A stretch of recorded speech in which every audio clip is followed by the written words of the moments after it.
Bonjour à tous, chers amis du Creusot, habitants du Creusot, paroissiens, et puis paroissiens habituels ou occasionnels. Voilà, nous sommes heureux de vous retrouver pour cette vidéo du dimanche, puisque nous avons décidé de garder le lien avec vous comme ça. Voilà, nous sommes pour ce troisième dimanche privés de nous rassembler entre chrétiens à l'église. Donc cette église Saint-Eugène que vous voyez derrière moi restera encore vide ce dimanche matin.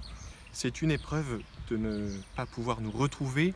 C'est une épreuve pour l'ensemble de notre ville, de la société, de ne pouvoir vivre nos relations sociales, nos liens sociaux. Alors peut-être que ce confinement, ce n'est pas encore le temps de faire un bilan, mais c'est peut-être une occasion pour nous de discerner dans nos vies, discerner dans ce que nous vivions habituellement, qu'est-ce qui finalement est nécessaire et qu'est-ce qui ne l'était pas tant que ça. Voilà, je voudrais vous proposer de peut-être cette petite réflexion, de voir que ce qui est nécessaire aujourd'hui, nous le voyons, c'est bien ce pourquoi nous nous battons, ce pourquoi les gens le personnel soignant, Hôtel-Dieu, etc., qui est juste derrière l'église Saint-Eugène, on ne voit pas l'Hôtel-Dieu d'ici, mais ce n'est pas loin de nous. Qu'est-ce qui est vraiment important pour eux? Eh bien, ils soignent la vie. C'est peut-être cette vie que nous avons à regoûter encore pleinement. Voilà cette vie que nous avons reçue finalement, que nous ne nous sommes pas créés nous-mêmes, que nous n'avons pas choisi toujours d'être en vie. Nous n'avons pas choisi d'être en vie, mais nous avons choisi notre manière de vivre. Voilà, alors le personnel soignant aujourd'hui se bat pour cette vie et pour ces vies fragiles. Je voudrais vous inviter à avoir une pensée pour eux, parce que c'est vraiment, ils s'apprêtent à vivre les moments difficiles maintenant, et puis avoir une pensée pour ceux qui sont malades et qui sont fragiles. Je voudrais aussi peut-être nous inviter à voir que dans le nécessaire, peut-être, il y a l'unité entre nous, malgré la distance. Nous pouvons en vivre quelque chose, l'unité et peut-être la paix. Je ne sais pas si vous avez suivi le temps de prière que le pape François a proposé vendredi soir, mais il propose entre autres de faire attention à cette unité entre nous.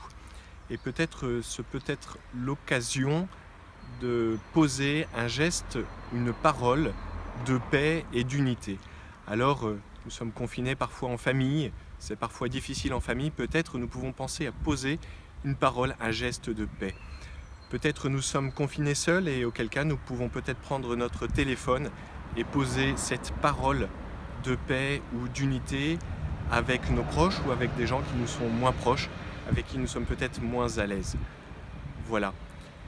Je voudrais aussi maintenant m'adresser plus particulièrement à ceux qui pensaient pouvoir se réunir dans nos églises comme tous les dimanches habituellement.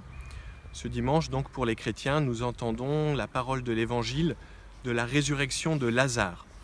Et la résurrection de Lazare nous enseigne beaucoup de choses. D'abord, je voudrais attirer notre attention sur le fait qu'il s'agit d'un malade. Un homme était malade, c'était Lazare de Béthanie. Et donc cet homme qui est malade vient à mourir. C'est malheureusement un peu ce que nous vivons en ce moment. Il y a des malades qui meurent et il y en a déjà eu du coronavirus ici à l'Hôtel-Dieu. Et donc nous pouvons voir que dans cet évangile, Jésus prend souci de celui qui vient de mourir et se rend jusqu'au lieu du deuil. Ce deuil est très difficile pour les familles en ce moment, mais nous pouvons avoir peut-être une intention de prière, une pensée pour ces familles qui sont dans le deuil et que le Père Godefroy et moi nous accompagnons du mieux que nous le pouvons. Je voudrais aussi peut-être nous inviter à regarder sur ce texte d'évangile que oui, Jésus vient accompagner ceux qui sont dans le deuil, mais il vient aussi donner d'une manière nouvelle la vie.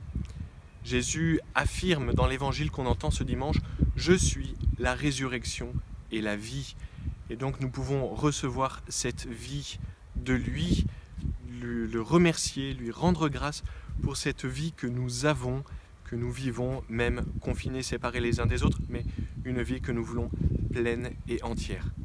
Voilà, je vous souhaite un bon dimanche et donc n'oubliez pas une pensée pour les soignants, pour nos malades, une action de grâce pour notre vie que nous avons, et puis ce geste, cette parole de paix et d'unité entre nous.